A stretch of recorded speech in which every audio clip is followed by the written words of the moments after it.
If Pinterest feels slower than it used to, or you're doing all the right things and still not seeing traction, this video is for you. Pinterest has changed and it will always change on an ongoing basis. That's just how different platforms evolve, right? And once you understand how it's changed, everything will get much easier.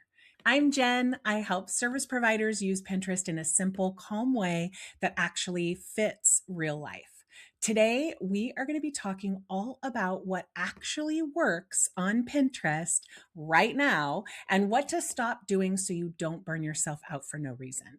Over the past year, Pinterest has shifted in big ways, not in a scary way, but in a clarity kind of way. And a lot of frustration I see comes from people using advice that worked years ago. This is a problem I see all the time with every student or client that I work with, but it doesn't really line up with how Pinterest works today. So let's reset the noise and talk about what matters now. Tip number one, stop posting like Pinterest is social media.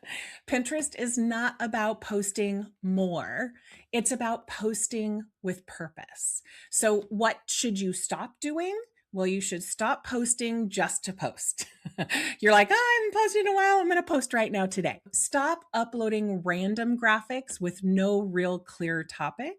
And stop treating Pinterest like Instagram with links because it's totally not. What does work instead? Very clear topics, very clear visuals, and very clear intent. Pinterest wants to understand who this pin Pinterest wants to understand who this pin is for, what problem does it solve, and where does it send someone next. Those are the things that Pinterest is looking for. If that's clear, Pinterest can actually place your content in the place and serve it up to the people that you want it served up to. Just be super clear. Tip number two, fresh pins still matter, but not the way people think. Fresh pins still matter, but volume is no longer the ultimate goal. Fresh now means a new image or a new layout, a clear topic, a useful idea, right? It doesn't mean going into Pinterest every single day to post.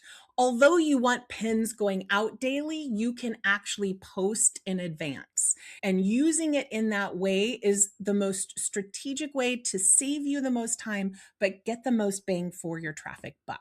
Also, it doesn't mean constant new content, just new pins to popular content is the way to go. I always tell my students every time I go to post, whether it's every week or every other week, whenever I post, I go and look at Google Analytics to see what the 5 to 10 top blog posts are or top products if somebody has digital products as well. Once I find that information, those are the pins that I'm going to create. I also create pins for my new content going out that week. This way, you're really taking advantage of the content that's already popular and creating new pins for that old content, as well as creating new content and putting out pins for the new content. It also doesn't mean chasing trends. Now, real quick, if you want help, you can grab my free Pinterest resources in the vault. I will put that link below for you. And if you want ongoing support, strategy, coaching templates, then I recommend joining the club. It's a membership where I help people stay consistent without overthinking and without wasting time. I will actually help you save time.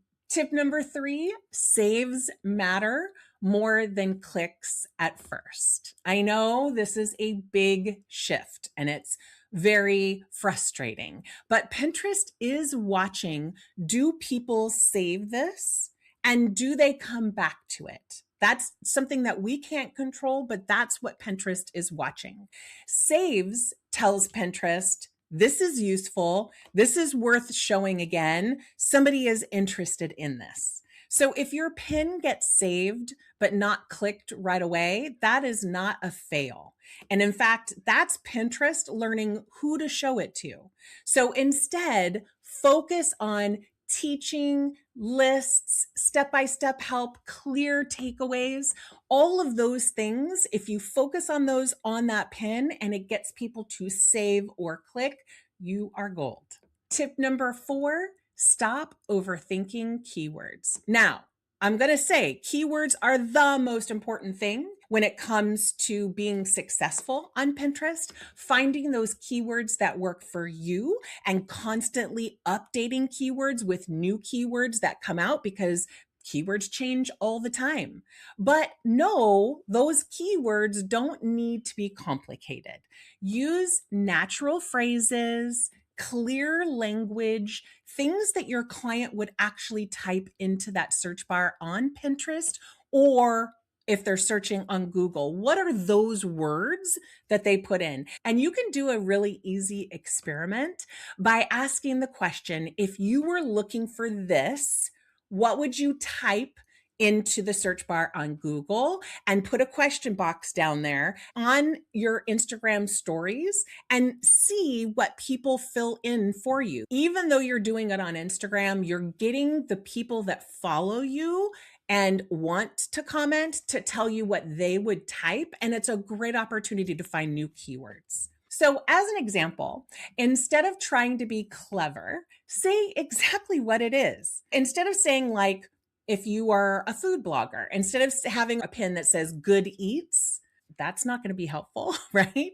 You want to do something that says low carb, low fat meals you can make in 30 minutes, right? Something like that will be so much more effective and clear because people don't have any questions about it. So don't try to be cute or creative in that way. Literally say word for word exactly what you mean. So I could say something like Pinterest tips for service providers, right? Because that's my ideal client. Or how photographers use Pinterest. Or brand photos for marketing, just to name a few that I might use. Simple will always win. Just keep that in mind. When it comes to Pinterest, simple will always win. Tip number 5, consistency beats intensity. I know that's kind of crazy, right? Consistency does beat intensity. Pinterest rewards steady behavior.